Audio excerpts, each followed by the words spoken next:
In today's video, sponsored by the makers of Call of Dragons, we're going to go over the Autumn Blessing patch notes because I went over some of the heroes and the pictures yesterday, but there's a lot of details in this patch note that's kind of a big deal, so we got to walk through it.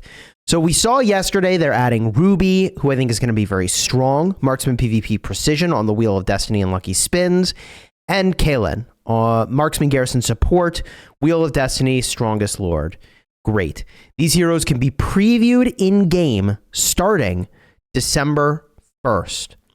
They're also adding the new Roaring Rager Marksman PvP Assault Artifact, Forge of Light, Enriches the Forest, previewed in-game starting December 1st. Awesome. The Wind Weasel, Marksman Fighter Control, now caught in the field. So, save your pet catches so that you can start to capture those, your warrants, right after reset that day. May take a little time for them to spawn in, but they'll start spawning in. All right. Very cool. They will not be available for use in this first Roots of War League season. I think that's a good thing for the sake of competitive integrity. All right. Now, new events. Crimson Autumn Series. We get a theme and adornments, the waltz, cool, landscape agreement, limited time cosmetics event. Now, this is going to be, I think, increasingly important, and it's going to be another probably major vector for spending, but I don't actually know, where cosmetics are now going to give stats. They really do not like cosmetics anymore. So take part in the event for a chance to receive the new decoration, Lotus Lantern, and new themed cosmetics. They've also got the Black Friday Bonanza. I shared in the end screen of my video yesterday what I think that might look like. No luck, no draws, just amazing deals. Trigger the Bonanza Tombola for an amazing free gift. Maybe this is different than what I was thinking. But anyways, I'll show you in the end screen. Smithy specials from Rise of Kingdoms. The devs for these games work together very closely, and so it might be somewhat like that. Decorations added to the Reliquary. This is the one. This is the big, like, this is a game changer. Massive. Everyone will underestimate how massive this is. Decorations can be added to the Reliquary from Season 3 onwards once you reach CH16. When you unlock an epic or legendary decoration, you can activate a number of decorations in the Reliquary and receive their buffs. You can upgrade a decoration and enhance its buffs by spending the corresponding decoration blueprints. This could become a big vehicle for spending. It all depends on how much they push the stats and where this goes. This could be big. Improved Titan's Legacy rewards, Season of Strife. Following the continuing development of the game, in order to make Titan's Legacy rewards more desirable in the Season of Strife, we've made the following changes. Season-specific legendary hero tokens have been changed to universal. Love it. After purchasing and unlocking the Insight rune, you can now choose legendary artifacts for your max level reward. Infernal Flame, Rattlespear, Visage of the Sanctus, Deathless Vines, Goldcrest, and Oath of Stormpeak. They're giving us more access to artifacts here. These changes take place in the next seasons of Strife's Titan's Legacy event that begins after the update. Now, Titan's Legacy. These are your Insight runes over here. I think this is what they're talking about, right? The ultimate reward, reach the max level on the Insight rune. Is this what they're saying? Is Titan's Legacy something else? Maybe I'm getting a little mixed up. Either way, I'll update the pinned comment if I'm wrong about what that is. But cool. This seems good. Yeah, the Insight rune. I am right. Okay. Improved VIP rewards. Hero-specific epic and legendary hero tokens in the daily reward are changed to universal. Love to see it. Custom hero token generation changes. To better match your progress with the game, all G4 hero tokens received from rewards will be changed to G5 hero tokens. So, I was about to spend all my G4s. I'm not going to spend them anymore. This is a big deal. What am I missing here? Should everyone be saving all G4s that they already own? All the ones you... Are they just changing future rewards or what I have in my inventory? Totally unclear to me, but I'm going to hold on to mine just in case. Unpurchased bundle improvements. To improve the experience of purchasing bundles, we're implementing auto stockpiling. Each month, unpurchased SVIP bundles will be automatically stockpiled up to 20. Whoa. What's the... stupid question, but what's the SVIP bundle? What? Wait. Is there a bundle I was supposed to be buying that I didn't know about? Everyday unpurchased supply station bundles will be automatically stockpiled. Up to 10 bundles at each tier can be stockpiled for later purchase. Okie dokie.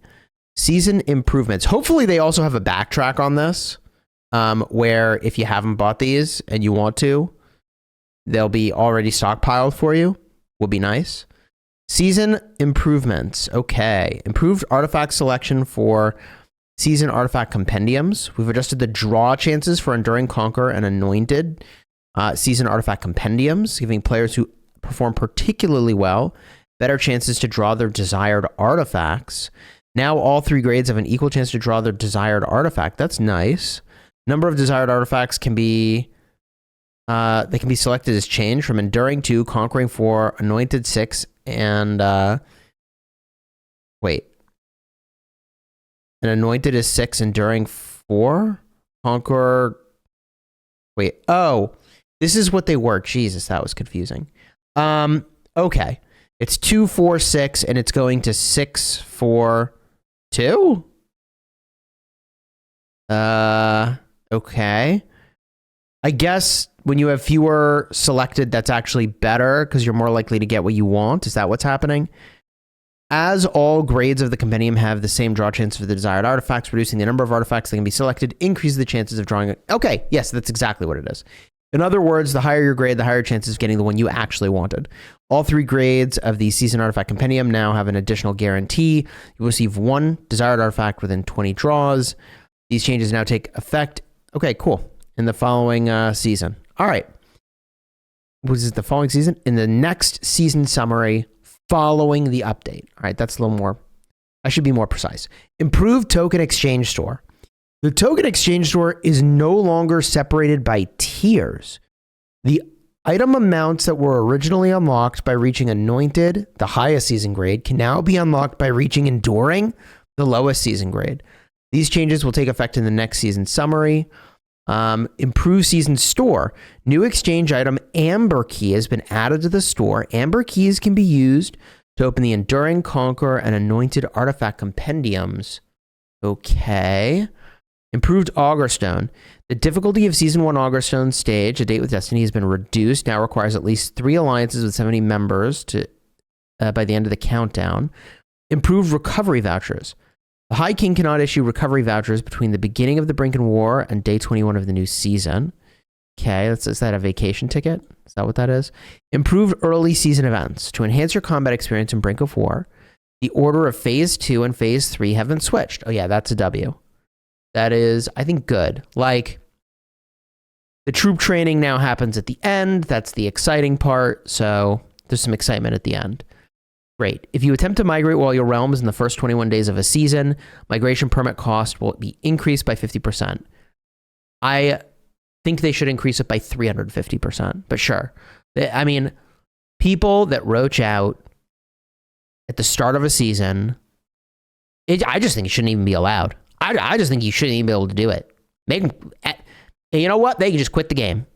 But you ain't going to roach out on your goddamn team. That's my opinion. Obviously, that's maybe a little aggressive, but like, who thinks that people roaching out at the start of a season makes the game better?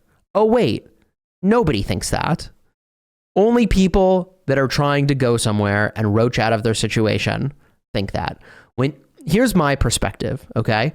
When the High King queues you up, you need to sign a blood agreement. Literally, you got to like slice your hand open and sign with blood. That's like, I solemnly swear to be a participant for my team. I am kidding. I think people can't tell when I'm being sarcastic anymore. But like, you've basically signed a blood pact that like, I'm going to be there. I'm not a POS. I promise you I will do my part. And unfortunately, it's so implicit that like some people are roaching. So increase the cost of the permits. Good. Go further. Make it higher, my opinion. Improve migrant recruitment. Realm management permissions now available. High King can set the minister's migration management permissions, and the migration management settings has also been improved. All right. Improved alliance bounties. Okay.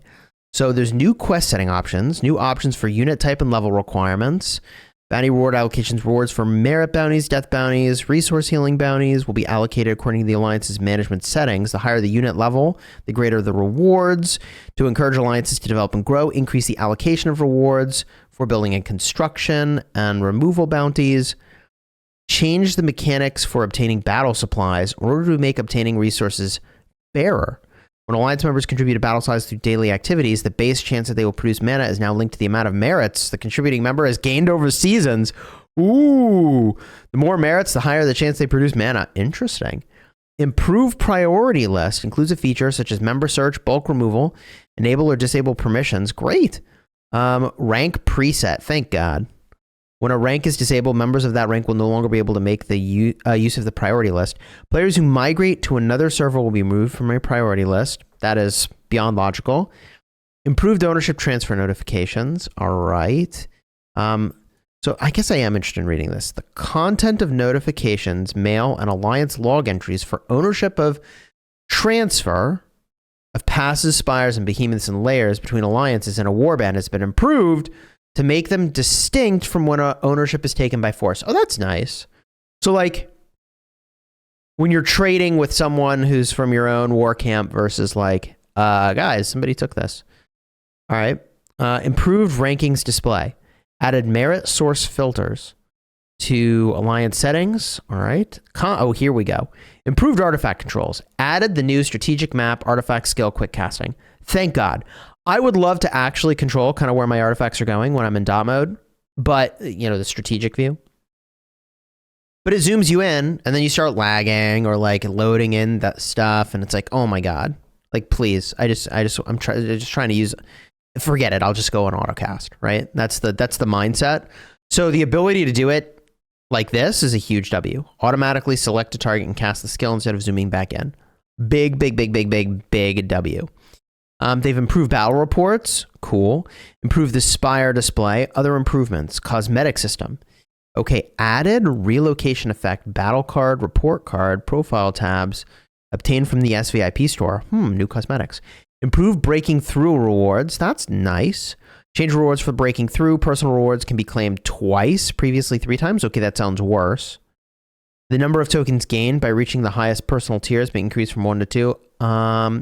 And the number of tokens received from ranking rewards has been reduced. Yeah, I don't think this is a good... I don't like this change, personally. Are these improved, actually? Like, I think I want everyone to feel like they have to participate in all 3 attempts. Right? Or does this mean you can keep an attempt in the bank and do them at different times? I'm confused on this one. I am a little confused on this one. Improved war pet training. Improved user experience in the exchange house, allowing you to purchase multiple skill cards quickly and easily. Okay. Added surplus XP reminder when upgrading pet skills. Yeah, don't over XP your pet, I guess. Improved chat system. Okay. New mail banner notification. Customization allows you to toggle whether a banner notification is displayed. That's nice. Improved resource point searching. Ooh. You can prioritize points with more than 90% of resources remaining. That's good. Added a healing queue displaying how many Sev wounded units can be healed with your current elixir stockpiles, and displaying a red dot notification when this figure is larger than a certain amount. That's interesting. And then a few bug fixes. Overall, I think this update is honestly kind of a big deal. And the biggest of deals here is the stats coming from cosmetics. The cosmetics in question, I guess I do own a bunch of these. These little guys theoretically might offer some amount of stats and use some sort of currency to update them. So, whoopsies. It's gone forever. We'll never get it back. Oh no. What's this? The Goblin Grotto. This is the building hut. All right. Cool. Yeah, I guess I'll move that away from the cosmetics over here. We'll just put my little building hut off in some irrelevant corner of the base here. I don't really do anything, as you can tell, with making my base pretty. But, you know, I don't even... Yeah. So this reliquary will be over here. We know we've got this with city themes. Right? And I need to get more legendary themes, obviously. Like, I am missing, you know, a meaningful percent of stats, quite frankly. I will like always be behind, which is bad. So some of these I need to get because like 10% of stats is good over here, but just the passive stats over here is kind of a big deal. That'll happen eventually. I just gotta actually go for them, change my strategy, right? But then I guess they're going to be adding the, the cosmetic stuff in here as well. And how much of a buff's it going to be determined. All right. You enjoyed the vid, throw a like on here, subscribe to the channel. Big thank you again to the makers of the game for sponsoring this video. I think the direction of the game is generally very good. And I think this patch is no exception. And I'm mostly still very much enjoying the artifact variant system, which I covered in a prior video. So if you want to see the new heroes and my breakdown on that, card will be in the end screen.